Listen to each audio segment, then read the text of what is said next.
Hi, this is Scott Garibay, and today we're going to talk about Dungeons and Dragons, and we are going to talk specifically about running a cliched character in Dungeons and Dragons, and I'm going to give a defense for running a cliched character, and I want to talk about cliches in context to our player characters, how Dragon Masters choose their player characters, and why there's a pretty strong defense for cliched characters, and how processing cliches might be really helpful, but particularly in today's culture. All right, let's go. All right, so the reason why we're talking about this today is a absolutely fantastic interview between Josh Peck and Neal Brennan. So Josh Peck went on Neal Brennan's podcast. So Neal Brennan is a Jewish man who is responsible for half of Dave Chappelle's show. He wrote Dave Chappelle's show and he knocked it out of the park. And there are skits that are considered classics today because Neal Brennan wrote them, right? And so Neal Brennan is dyed-in-the-wool, incredibly knowledgeable person who has wisdom and has self-awareness. We're going to talk about those three apexes as well. And then he's talking to Josh Peck. Now, who is Josh Peck? So Josh Peck is from Drake and Josh. So Josh Peck came out as he emerged. Came out has a different meaning. I'm not saying came out. He emerged as a Hollywood actor, as a childhood Hollywood actor on a huge show called Drake and Josh, and it was really big in the 90s.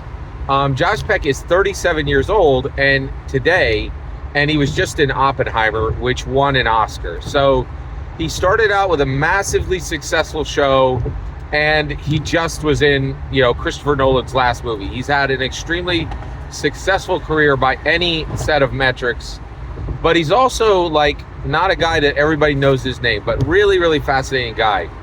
And his interview with Neal Brennan was absolutely brilliant. I've never saw anything like it. So basically what he said is, I am a walking cliche. Every single step of my life has been an outrageous cliche, right? I've walked into every single cliche. And then he just broke it down, right? So he was like, Neal Brennan's like, when did you start in Hollywood? He said, well, I started with a stand-up show, right? Literally doing stand-up. And the way that happened was my Jewish mother walked me into a talent agent and said, let's get this kid on camera. And that's it. And the talent agent was like, make up some jokes. I'm going to book you in a comedy show, right? Unbelievable. And you're like, this kid's 9 years old. He's not like he was 9 years old, right? And Neal Brennan's like, well, why do you think you were willing to do this? And he's like, because I didn't have a dad, right? And he goes, which is a cliche, right? I wanted the attention of people because my father would not give me attention. And then he explained that his mother had him when she was 42 years old with a married man who was 63 years old. And she had him, and got pregnant, and then went to the father and said, hey, your son's going to be born. Why don't you come meet him? And was shocked when his dad didn't do the right thing. Well, now why should she have been shocked, right? She knew he was married. She knew he wasn't doing the right thing when she met him, right? She knew this wasn't a stand-up guy. This was a low-down scoundrel, right? Who was never going to do the right thing and never be a good father, right? She knew it from the gate, right? And so her kid, she puts her kid into comedy. He bounces right into a Nickelodeon show and just begins going up the chain, right? But every step was cliche. Stage mom, no dad, right? All of it allowed because the father's not there to protect the child from the stage mom, right? Then gets a big show and immediately is literally supporting the entire family, right? Because the dad isn't there, right? Unbelievable, right?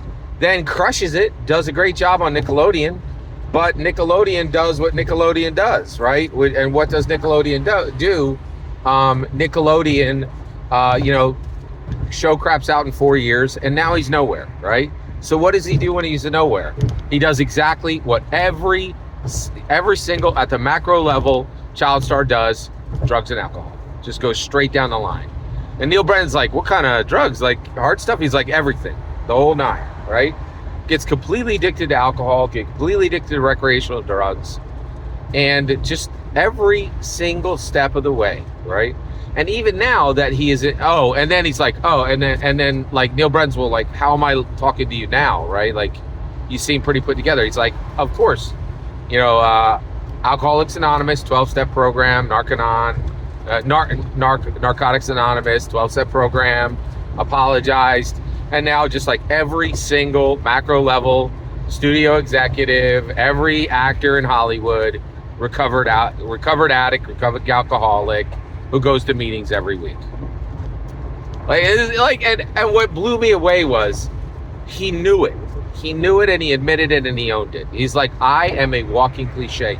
Every single stage of my life has been the cliche, right? And what he was saying is, hey, there's a lot going on here, right? Like, I am a cliche, but I am alive, and I am successful, and I am real. And cliches are real, right? Like, cliches are cliches for a reason, right? Like, they are definitely macro. They definitely apply to 51% of people, right? Like, and we want to pretend that cliches are not valid, but they are. They are really, really quite valid. There are exceptions, right? But not at the macro level. Cliches are absolutely describing 51%, maybe 91% of all people, right? It's astonishing, right? So what does this mean for us on the Dungeons and Dragons side? Well, it means that the next time, okay, so you're the dungeon master, and you're like, okay, what character are you excited for, right? And your player says, your dragon master says, who's going to create the player character? I'm a dark figure. Dark, right? I've traded my soul for power, right? And basically, I'm a warlock. And I've made this pact with a dark lord of the Shadowfell. And while I am on this planet, I will be given power. I'll be more powerful than anyone else around. And by the way, Game Master, I know you're starting this campaign at 6th level. I'll be starting at 12th level, right? Because this pact gives me power now. And when I die, my soul will go to that Dark Lord forever, right? And you're like, I'm afraid to ask. Let me guess what species you're playing. And he goes, yes, it's very innovative and unique. A tiefling. Like, and you're like, I wish I could have got a Vegas line on that one, right? And it's just a complete pile of cliches, right? Now, as the dungeon master, should we say, hey man, that's not cool. You gotta go back to the well, brother. Like, this is not good. This is just a pile of cliches, right? Well, I think Josh Peck says, no, right? Just because you are walking through the steps of a cliche doesn't mean it's not going to end well. And it has ended well for Josh Peck. He is married. He has a woman who loves him. He is going to meetings every week, twice a week, right? He's got kids, and his dad never even met him, never paid a dime to help him, never did the right thing, abandoned him in every way. But right now, Josh Peck is doing the best job he can to raise 2 children with no example, right? And with a terrible mom, a terrible father, right? And it's just like, but he is building something, and he is breaking in a new direction. So just because it starts as a cliche doesn't mean it's going to end as a cliche. And it also doesn't mean that going through the motions of that cliche is not valuable, right? Josh Peck's life has been valuable. His films, The Whackness and Oppenheimer and I actually watched Turner and Hooch. It was extremely good, right? He is valuable. Cliches are valuable, and they are very real, okay? So just because a Dragon Master brings you a cliche doesn't mean you should dismiss it or be dismissive, right? And no one should dismiss Josh Beck, and no one should dismiss the Tiefling Warlock, in my humble opinion. Every single word you just heard is my humble opinion. The important part is when I get to hear your humble opinion, when you get in the comments and send your traffic. Please consider liking, subscribing, and have a fetch millennium.